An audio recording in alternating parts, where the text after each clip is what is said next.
1406년 조선에 도읍하냥 깊숙한 곳입니다. 한 중경관리가 막 아내에게 무언가를 속삭였습니다. 저작거리도 아닙니다. 주막도 아닙니다. 등불조차 켜지 않은 사적인 침소, 닫힌 문 뒤에서였습니다. 불평이었습니다. 왕에 대한 씁쓸하고 어리석은 불평 한마디였습니다. 사흘 후 그는 소환됩니다. 왕은 그에게 무엇을 말했는지 묻지 않습니다. 왕은 이미 그가 무슨 말을 했는지 알고 있습니다. 토시 하나 틀리지 않고 말이죠. 그 자리에 있던 누구도 자백하지 않았습니다. 기록에 남은 밀고자도 없습니다. 실록은 그저 왕이 알게 되었다라고 적고 있을 뿐입니다. 그것으로 설명은 끝입니다. 15세기의 군주가 어떻게 벽 너머의 소리를 들을 수 있었을까요? 이것은 신화가 아닙니다. 왕을 신성하게 보이게 하려고 꾸며낸 아첨 섞인 기록도 아닙니다.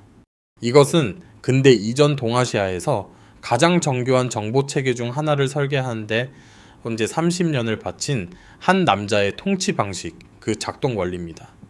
그리고 우리는 단 한 번도 이것을 냉철한 시선으로 바라본 적이 없습니다. 오늘 우리는 태종이 된 남자 이방원을 칭송하러 온 것이 아닙니다. 그를 비난하러 온 것도 아닙니다. 우리는 그를 해부하러 왔습니다. 그가 만든 기계를 열어 젖히고 각각의 부품을 탁자 위에 늘어놓은 뒤 현대적인 논리로 그것이 정확히 어떻게 작동했는지 이해해보려 합니다. 여기 불편한 진실이 있습니다. 그의 시스템은 마법에 의존하지 않았습니다. 사람의 마음을 읽는 초자연적인 능력에 기댄 것도 아니었습니다. 그것은 훨씬 더 불길한 무언가에 의존했습니다. 바로 당신입니다. 당신의 이웃입니다. 일상의 구조 그 자체를 서서히 그리고 의도적으로 덫의 형태로 구부러뜨린 결과물입니다. 이 이야기가 끝날 즈음이면 여러분은 제도적 투명성이라는 단어를 다시는 예전과 같은 눈으로 보지 못할 것입니다. 기계 내부로 들어가기 전에 우리는 그것을 만든 사람을 이해해야 합니다. 그러기 위해서는 왕이라는 직함을 잊어야 합니다. 용상도 잊으십시오. 흙냄새가 진동하던 처음으로 돌아가야 합니다. 이방원은 권력 속에서 태어나지 않았습니다. 그는 경쟁 속에서 태어났습니다. 그의 아버지 이성계는 1392년 고려를 무너뜨리고 조선을 건국했습니다. 그것은 잘 다듬어진 역사적 서술입니다. 정확한 사실은 이렇습니다. 이성계는 군대를 국경까지 끌고 갔다가 말머리를 돌려 도읍으로 돌아와 모든 것을 빼앗았습니다. 그것은 유교적 언어로 포장된 무력 정변이었습니다. 그리고 다섯 번째 아들 이방원은 그 정변을 지적으로 가능하게 만든 장본인이었습니다. 그는 전략가였습니다.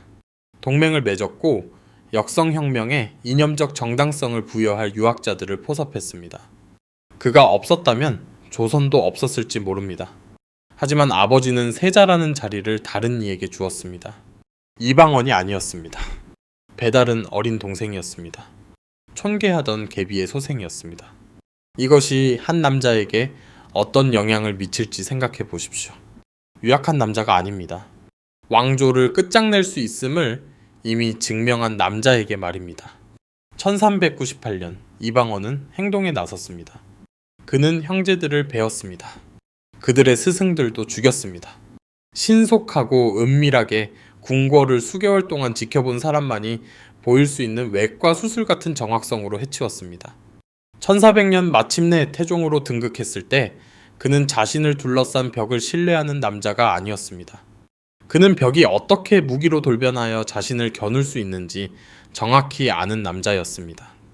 이것이 이후 벌어질 모든 일의 심리적 토대입니다. 이것은 편집증에 관한 이야기가 아닙니다. 편집증은 비이성적인 공포입니다. 태종이 구축한 것은 이성적인 설계였습니다. 그는 이미 가장 가까운 사람들이 자신을 파멸시킬 수 있는 조정에서 살아남았습니다. 그는 물리적 근접성이야말로 가장 위험한 무기임을 증명해 보였습니다. 그래서 권력을 잡았을 때 그의 첫 본능은 축하가 아니었습니다. 그의 첫 본능은 자신이 남들에게 했던 짓을 누구도 자신에게 할 수 없도록 만드는 것이었습니다. 그에게 왕좌는 목적지가 아니었습니다. 그것은 영구적인 투쟁 속의 전초기지였습니다. 이 숫자를 보십시오. 역사적 기록에 따르면 태종의 재위 기간 동안 그의 등극을 도왔던 최상위 15개 가문 중 약 8개 가문이 처형당하거나 유배되었습니다. 그는 필요가 다한 동맹을 보호하지 않았습니다. 그는 그들을 무력화했습니다. 이것은 배은망덕이 아닙니다. 이것은 그가 그 무엇보다 한 가지 사실을 뼈저리게 이해하고 있었음을 보여줍니다. 조선 초기의 정치 생태계에서 정보야말로 교지 한 장으로 빼앗을 수 없는 유일한 자원이라는 사실 말입니다. 곡식은 세금으로 거둘 수 있습니다. 땅은 몰수할 수 있습니다. 군대는 해산시킬 수 있습니다. 하지만 사람들이 입 밖으로 내기도 전에 그 생각을 미리 아는 왕은 결코 계략에 빠지지 않습니다. 그래서 그는 기계를 만들었습니다. 그 기계는 이름과 도장이 있는 비밀 관청이 아니었습니다. 교과서는 그렇게 믿게 하고 싶어 합니다. 이름 있는 관청은 설명하기 편하니까요. 관청에는 장이 있고 예산이 있고 지도에서 가리킬 수 있는 건물이 있습니다. 하지만 태종이 만든 것은 훨씬 더 해체하기 어려운 것이었습니다. 그는 문화를 만들었습니다. 그는 법적 논리를 만들었습니다. 스스로 작동하는 공포의 경제를 구축했습니다. 가장 명쾌하게 설명해 보겠습니다. 당신이 건축가라고 상상해 보십시오. 만 개의 문을 감시하기 위해 10,000명의 경비병을 고용하고 싶지는 않을 겁니다. 비용도 많이 들고 경비병은 매수될 수 있으니까요. 대신 건물 안에 있는 모든 사람이 서로를 신고할 이유를 갖도록 건물을 재설계합니다. 이제 경비병은 필요 없습니다. 벽 자체가 감시하고 있으니까요.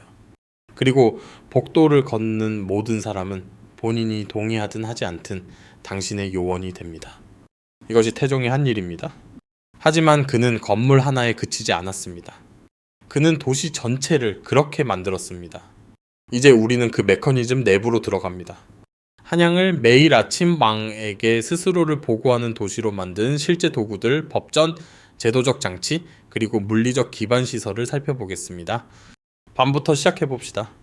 한양에서 어둠은 단순히 빛의 부재가 아니었습니다. 어둠은 법적 상태였습니다.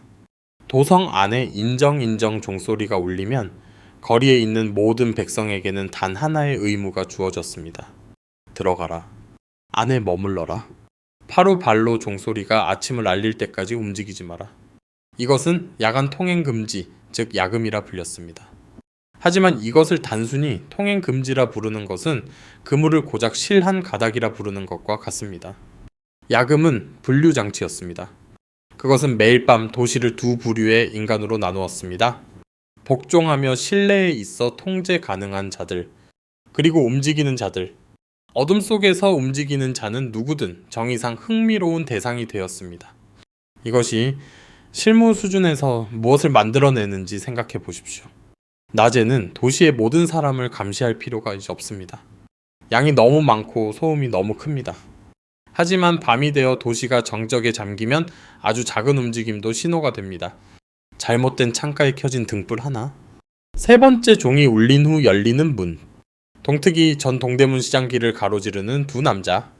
태종의 집행 문화 아래서 이것들은 단순한 수상함이 아니었습니다. 이것들은 기록되고 신문받고 해가 뜨기 전에 보고 체계 위로 올라가야 하는 사건이었습니다. 이를 집행하는 조직은 현대적 의미의 경찰이 아니었습니다. 순금사 준진씨, 그리고 그 변형인 의용순금사 이용순진씨는 왕의 개인적인 흡입 밸브처럼 기능했습니다. 그리고 대부분의 역사가가 그냥 지나치는 디테일이 여기에 있습니다. 의용순금사는 기록상 조옥이라 불리는, 즉 왕명에 의한 구금을 수행했습니다. 다시 말해 누가 들어가고 누가 나오는지, 그리고 언제 나오는지는 법률이 아니라 왕의 직접적인 지시에 의해 결정되었습니다. 이것이 모든 것을 여는 구조적 열쇠입니다. 일반 법정, 일반 법률, 일반 관료제는 빠져나갈 구멍이 있습니다. 배경 좋은 가문과 유능한 대변자가 있다면 시스템을 이용할 수 있습니다. 지연시키고 항소하고 협상할 수 있습니다. 하지만 조옥이라는 구금 공간으로 끌려가면 당신은 더 이상 법안에 있지 않습니다. 당신은 왕의 손아귀 안에 있는 것입니다.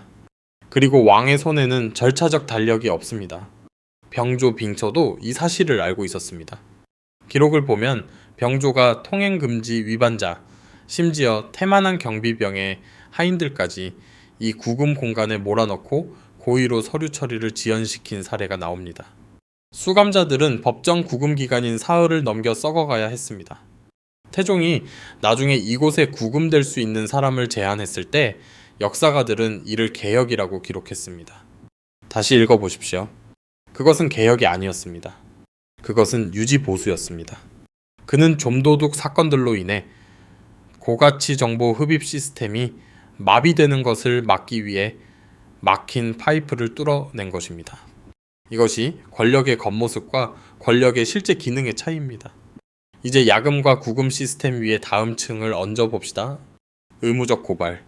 태종시대의 법적 틀 안에서 여러분의 살을 떨리게 할 단어는 바로 이것입니다. 지정불고 지겨우고 정을 알고도 고하지 않는다. 이 원칙에 따르면 만약 당신이 수상한 언사, 불순한 모의 혹은 선동적인 소문을 알고도 적절한 당국에 신고하지 않으면 당신도 형사처벌을 받습니다. 위험한 말을 내뱉은 당사자만이 아닙니다. 그것을 듣고도 침묵한 당신 말입니다. 이것이 인간관계를 세포 단위에서부터 어떻게 망가뜨리는지 보십시오. 조순하라는 인물이 위험한 말을 했을 때 조말생옥은 관련 인물이 감옥에 갇힌 것은 그가 무엇을 모의해서가 아니었습니다. 그저 조순하의 말을 듣고도 침묵했기 때문이었습니다. 유교 사회에서 가장 신성한 구조적 의무 중 하나인 혈연관계가 덧치되었습니다. 형제의 위험한 말 한마디가 당신의 법적 부채가 되는 것입니다. 이것이 저녁 밥상머리에 어떤 영향을 미칠지 생각해 보십시오. 아버지와 아들 사이의 사적인 대화는 어떻겠습니까? 이제 도시의 모든 관계에는 숨겨진 감시자가 포함됩니다. 그리고 그 감시자는 국가의 요원이 아닙니다. 그 감시자는 바로 당신 맞은편에 앉아 침묵의 위험이 발설의 비용보다 큰지를 계산하고 있는 또 다른 사람입니다. 태종은 모든 방에 요원을 둘 필요가 없었습니다. 그는 모든 방에 공포를 심어두었습니다. 공포는 요원보다 저렴합니다. 공포는 월급을 요구하지 않습니다.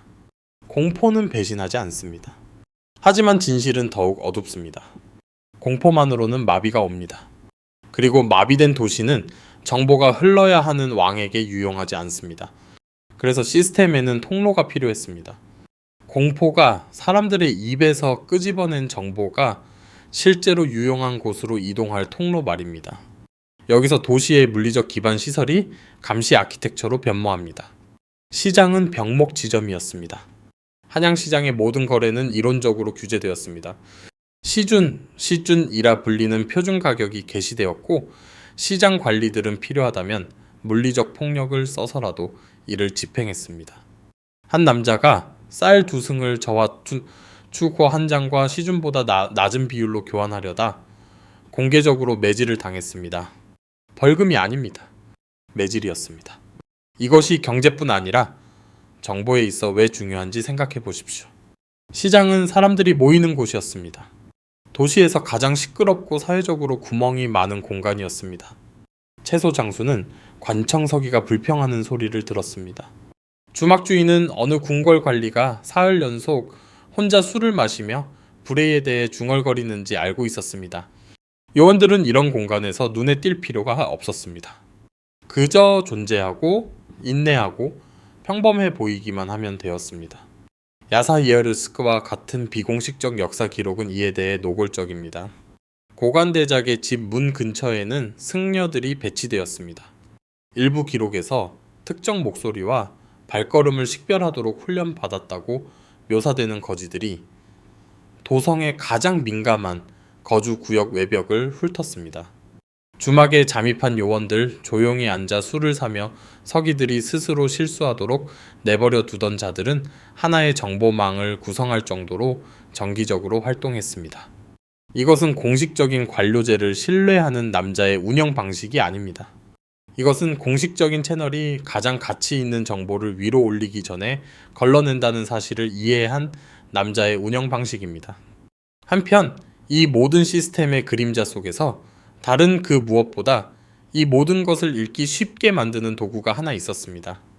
허파헤코하 16세 이상의 모든 남성에게 의무화된 나무신분증 깎고 먹물을 들이고 색인화했습니다. 관청의 노비들이 물리적인 제작과 등록을 관리했습니다. 현장 요원들은 북과 주간을 들고 다니며 실시간으로 이름과 시간, 성문 통과 기록을 남겼습니다. 도성문을 통과하는 모든 남자는 이론적으로 데이터 포인트였고 등록된 호패의 신원에 따라 시간이 기록되었습니다. 호패법의 표면적인 명분은 언제나 조세 행정과 노동력 관리였습니다. 그것은 공식적인 이야기입니다. 운영상의 실체는 이것이었습니다. 누가 어느 시간에 어느 문을 통과했는지 추적할 수 있다면 나라 안에 정치적으로 중요한 모든 인물의 이동 지도를 만들 수 있습니다. 지방관리가 예고 없이 도성을 방문했는지 알 수 있습니다. 공적인 업무가 없는 두 남자가 같은 날 아침 같은 구역을 통과했는지 알 수 있습니다. 단 한 번의 자백 없이도 관계와 의도의 지도를 구축할 수 있는 것입니다.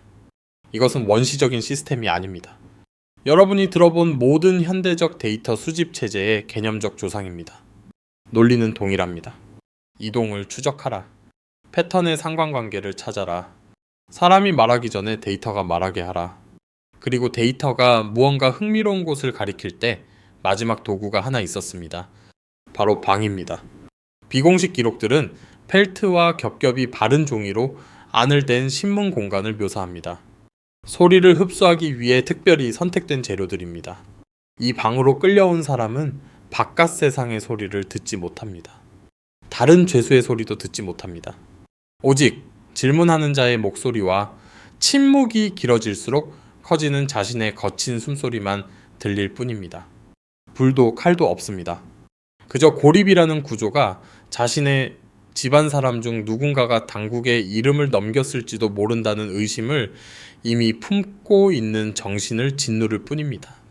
왕이 죄수가 무엇을 자백할지 예측했을 때 그 밑작업은 이미 그 방에서 완료되어 있었습니다.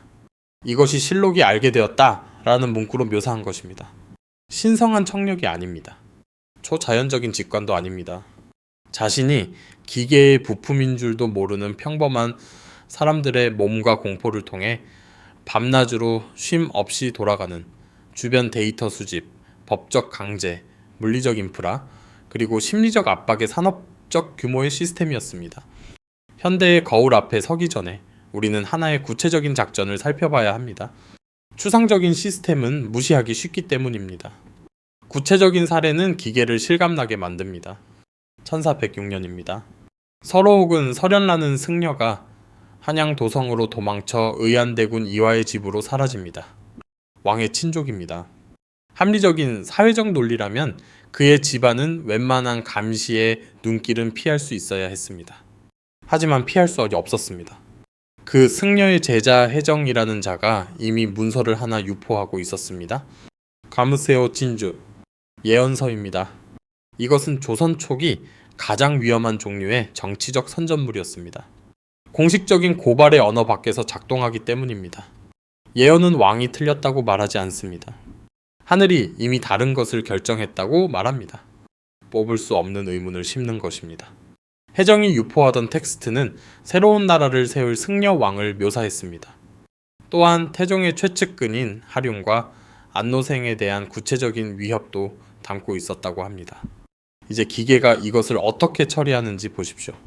승려의 위치가 파악됩니다. 제자가 체포됩니다. 고위 관료들과 순금사가 합동신문을 벌입니다. 이것만 봐도 이 사건이 이중 감시가 필요할 만큼 정치적으로 민감한 사안으로 분류되었음을 알 수 있습니다. 보통 상황이라면 이상한 책을 든 떠돌이, 승려는 지방 관아에서 처리했을 것입니다. 합동신문은 첫 질문이 나오기도 전에 일상적인 행정 수준 이상의 누군가가 결정을 내렸음을 의미합니다. 신문은 깔끔한 자백을 만들어내지 못했습니다. 실제 진실이 무엇이었든 그 전모는 과정 속에서 드러나지 않았습니다. 기록은 이에 대해 명확합니다. 그럼에도 처벌은 진행됩니다. 잠깐 멈추십시오. 이 순간이 태종 통치의 진정한 구조를 드러냅니다. 서구의 법적 전통이나 잘 다듬어진 유교적 행정 이상은 증거가 처벌에 선행한다는 원칙 위에서 작동합니다. 무슨 일이 있었는지 확정한 뒤 비례하여 대응합니다. 서로 사건이 보여주는 것은 태종의 시스템이 전혀 다른 논리로 작동했다는 점입니다. 충분한 정치적 신호가 처벌에 선행합니다. 수사는 무슨 일이 있었는지 증명할 필요가 없었습니다. 정치적 환경이 대응을 요구한다는 사실만 확립하면 되었습니다. 그러고 나서 현대의 조직 위기 관리를 지켜본 사람이라면 뼈저리게 익숙할 움직임으로 혐의가 재구성됩니다. 명백한 체제 전복 시도, 승려 왕 예언, 고관 암살 모의 혐의는 즉각적인 처벌보다는 조정 논쟁의 주제가 되었습니다. 죽일 것인가, 살릴 것인가? 그들이 논쟁하게 두십시오. 그 사이 승려 서로는 도덕적, 성적 비행 혐의로 기소되어 강제 노역 형구역을 선고받습니다. 위험한 정치적 혐의가 행정적인 혐의로 분해되었습니다. 형벌은 실제했습니다. 하지만 프레임은 세탁되었습니다. 왜일까요? 태종 자신이 기록 속에서 설명했습니다. 그는 최근 사찰과 그 토지를 겨냥한 대대적인 개혁을 밀어붙였습니다. 불교계는 이미 동요하고 있었습니다. 바로 그 순간 거물급 전복 혐의로 승려를 처형하는 것은 무력화된 위협을 순교자로 만들고 흩어진 분노를 조직적인 분노로 바꿀 위험이 있었습니다. 관용은 자비가 아니었습니다. 그것은 위험 조율 리스크 캘리브레이션이었습니다. 이것이 이 영상이 끝나도 여러분을 따라다녀야 할 대목입니다. 감시는 적을 잡는 것만이 아닙니다. 그것은 당신이 만들어낸 분노를 관리하는 것입니다. 체포하고 처형하기만 하는 왕은 자신의 정치적 자산을 태워버리는 왕입니다. 언제 조용히 체포할지, 언제 혐의를 재구성할지, 언제 한 사람을 상징으로 만드는 대신 군역 속으로 사라지게 할지 아는 왕. 그 왕은 단순히 강력한 것이 아닙니다. 그 왕은 지속 가능합니다. 태종은 18년을 재위했고 제명에 침소해서 죽었습니다. 조선 초기의 정치 생태계에서 그것은 우연이 아니었습니다. 그것은 작동하는 시스템의 산출값이었습니다. 이제 그 비용을 환산해 봅시다. 현대로 가져와 봅시다. 당신은 현대적인 사무실에서 일합니다. 당신의 관리자는 알아서는 안 될 것들을 아는 것 같습니다. 한 동료가 지난 화요일에 사직했고 수요일 아침 관리자는 그녀가 떠났다는 사실뿐만 아니라 왜 떠났는지, 나가는 길에 무슨 말을 했는지, 마지막 주에 누구와 점심을 먹었는지 이미 알고 있습니다. 공식적으로 보고한 사람은 없습니다. 조직되는 정보 담당관이라는 직책이 없습니다. 하지만 어떻게든 신호는 전달되었습니다. 이것이 유리빌딩 안에 있는 태종의 시스템입니다. 상당한 규모의 모든 현대 조직은 어떤 형태로든 이 그물망을 운영합니다. 소통 패턴을 기록하는 인사 시스템, 동료가 동료를 평가하게 하여 감시하게 만드는 성과 리뷰 구조, 규정 위반을 신고하지 않으면 위반자와 동등한 책임을 지게 하는 문화, 건설적인 피드백이라는 명목으로 내부 네트워크에 대한 정보를 추출해내는 퇴직 인터뷰 절차. 도구는 다릅니다. 논리는 600년 전과 같습니다. 하지만 현대의 거울은 사내 정치를 넘어 더 깊은 곳을 비춥니다. 호파의 제도를 생각한 다음 당신의 휴대폰을 열어보십시오. 화면 위의 모든 애플리케이션은 나무패입니다. 그것은 당신이 오늘 아침 어디에 갔는지 압니다. 누구 곁에 있었는지, 얼마나 머물렀는지, 그 후에 무엇을 검색했는지 압니다. 조선 조정은 호패를 깎기 위해 노비를 고용해야 했고 데이터를 모으기 위해 성문의 요원을 배치해야 했습니다. 현대 국가와 그들과 협력하는 사기업들은 당신이 직접 구매하고 자발적으로 들고 다니는 기기에서 훨씬 더 풍부한 버전의 동일한 데이터 세트를 자동으로 지속적으로 수집합니다. 태종은 이것을 놀랍게 여겼을 것입니다. 기술 때문이 아닙니다. 자발성 때문입니다. 그는 사람들이 호패 등록에 따르게 하기 위해 막대한 제도적 에너지를 써야 했습니다. 미등록을 불법으로 규정해야 했습니다. 처벌로 강제해야 했습니다. 그런데도 저항과 회피, 국가에 읽히고 싶지 않은 사람들의 끊임없는 마찰이 있었습니다. 현대의 호패는 그런 마찰을 거의 겪지 않았습니다. 사람들은 등록하기 위해 줄을 섰습니다. 돈을 내고 그 특권을 샀습니다.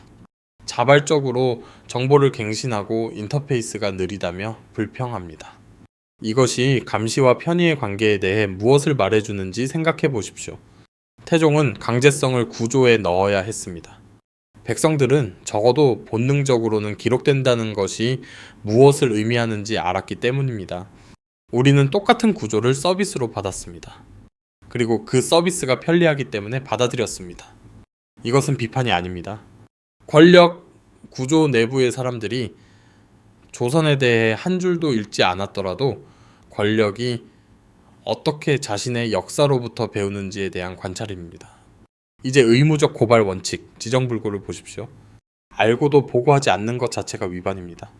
현대의 기업 규정 준수 프레임워크, 금융규제 구조, 국가안보 아키텍처 중 이와 똑같은 원칙이 현대적 언어로 포장되어 있지 않은 곳을 찾아보십시오. 내부 고발자 보호법이 존재하는 이유는 기본값이 이미 보고이기 때문입니다. 보호는 신고가 개인에게 위험이 되는 예외적인 경우를 위한 것입니다. 기본적인 전제는 보고 의무의 준수입니다. 1406년 조말생은 알고도 침묵해서 옥에 갇혔습니다. 그의 현대적 등가물은 감사 부서로부터 강력한 경고장을 받고 다음 승진 심사에서 배제되며 특정 내부 시스템에 대한 접근 권한이 조용히 강등됩니다. 메커니즘은 더 부드러워졌습니다. 유인 구조는 동일합니다. 이것이 태종이 그것을 설명할 어휘가 존재하기도 전에 이해했던 것입니다. 통치는 무력의 행사가 아닙니다. 통치는 개인의 동기를 제도의 정보 필요성과 일치시키는 것입니다. 그 동기를 올바르게 정렬하면 인구는 스스로를 통치합니다. 그리고 왕은 묻지 않아도 매일 아침 스스로를 보고하는 도시의 중심에 앉게 됩니다. 이 모든 사례가 향하는 질문은 이것입니다. 결코 편안한 질문은 아닙니다. 이방원은 폭군이었습니까? 실록은 그렇다고 주장할 만한 충분한 자료를 제공합니다. 처형들, 자신의 등극을 도운 가문들에 대한 숙청, 법을 사회적 도구가 아닌 정치적 도구로 무기화한 것, 진실은 선택사항이고 복종은 필수인 국가의 정상화. 이것들은 인간의 존엄을 우선시한 통치의 특징이 아닙니다. 하지만 그를 폭군이라 부른 뒤 더 어려운 질문에 답해 보십시오. 대안은 무엇이었습니까? 그는 건국된 지 11년 된 왕조의 왕좌를 차지했습니다. 그를 둘러싼 귀족 가문들은 수세대 동안 강력했습니다. 그들은 인맥, 토지, 학자, 혼맥을 가지고 있었습니다. 이방원에게는 왕좌와 자신이 어디까지 갈 수 있는지를 살아있는 모든 귀족에게 상기시켜주는 형제들의 피 묻은 손뿐이었습니다. 그런 환경에서 공식적인 관료제가 스스로를 단속하리라? 믿는 왕은 이미 패배하고 있는 왕이었습니다. 유교적 행정의 이상은 관리들의 도덕적 자율 규제에 의존할 수 있는 군주를 가정했습니다. 그 가정은 동아시아 역사상 어떤 왕조에서도 실제 정치적 경쟁과 마주쳐 살아남은 적이 없었습니다. 태종이 그물망을 만든 것은 그가 악해서가 아니었습니다. 그가 대안이라는 것에 내부 서 있었고 그것이 무너지는 것을 보았기 때문입니다. 더 정직한 질문은 이것입니다. 기계는 그 산출물로 스스로를 정당화합니까? 조선은 태종 이후 250년을 더 지속했습니다. 역주, 임진왜란, 이전까지의 안정기 혹은 왕조 전체 500년을 의미할 수 있으나 원문의 뉘앙스는 태종의 시스템이 굳건히 작동한 시기를 강조함. 여기서는 원문에 250 years after 태종을 그대로 번역하되 문맥상 조선 전기의 안정기를 의미함. 그가 다진 제도적 기반, 권력의 중앙 집권화, 귀족 네트워크의 왕권 종속, 국가에 대한 인구의 가독성, 이것들은 뒤집히지 않았습니다. 후대의 모든 통치자에 의해 계승되고 다듬어지고 어떤 경우에는 증폭되었습니다. 만약 우리가 기계를 그 내구성으로 판단한다면 그것은 한국사에서 가장 성공적인 통치, 아키텍처 중 하나였습니다. 만약 그 안에 살았던 사람들의 희생으로 판단한다면 대답은 달라집니다. 이것이 이 사건이 여러분에게 내려줄 수 없는 판결입니다. 정직한 대답은 여러분이 통치의 목적을 무엇이라고 믿느냐에 달려있기 때문입니다. 통치가 국가의 생존과 연속성을 위한 도구라고 믿는다면 태종의 시스템은 최적에 가까웠습니다. 통치가 개인의 존엄과 자유를 위한 도구라고 믿는다면 그가 만든 것은 인간의 공포를 연료로 삼아 돌아가는 질서라는 이름의 거대한 덫이었습니다. 인류 역사의 대부분의 국가는 첫 번째를 믿으면서 백성들에게는 두 번째를 말해왔습니다. 태종이 유별난 점은 기록을 피하지 않고 읽는다면 그가 굳이 아닌 척하려 하지 않았다는 것을 보여준다는 것입니다. 그는 기계가 무엇인지 알았습니다. 의도적으로 만들었습니다. 의식적으로 유지했습니다. 그리고 사람들이 15세기의 왕이 어떻게 침실벽 너머의 속삭임을 들을 수 있었는지 물을 때 그 대답은 그가 초자연적인 청력을 가졌다는 것이 아닙니다. 정답은 그가 도시 안의 모든 사람이 이미 자신을 대신해 듣고 있는 도시를 건설했다는 것입니다. 여러분에게 남길 가치가 있는 질문은 이 이야기가 먼 옛날 이야기처럼 느껴지지 않게 할 질문입니다. 주변의 시스템이 신고를 보상하고 침묵을 처벌하며 이동을 추적하고 당신의 인간관계를 집행 기제로 사용할 때 그 그물망이 왕이 만든 무언가가 아니라 당신이 그저 그 안에서 살아가고 있는 현실이 되는 시점은 언제입니까? 여러분의 판결을 댓글로 남겨주십시오. 그리고 이것 하나만 답해 주십시오. 만약 당신이 태종시대 한양의 관료였고 저녁 식사 자리에서 위험한 이야기를 들었다면 당신은 어떻게 했겠습니까? 왜냐하면 불편한 진실은 우리 대부분이 이미 답을 알고 있다는 것입니다. 그리고 그 답을 배우기 위해 꼭 왕이 필요했던 것은 아니었습니다.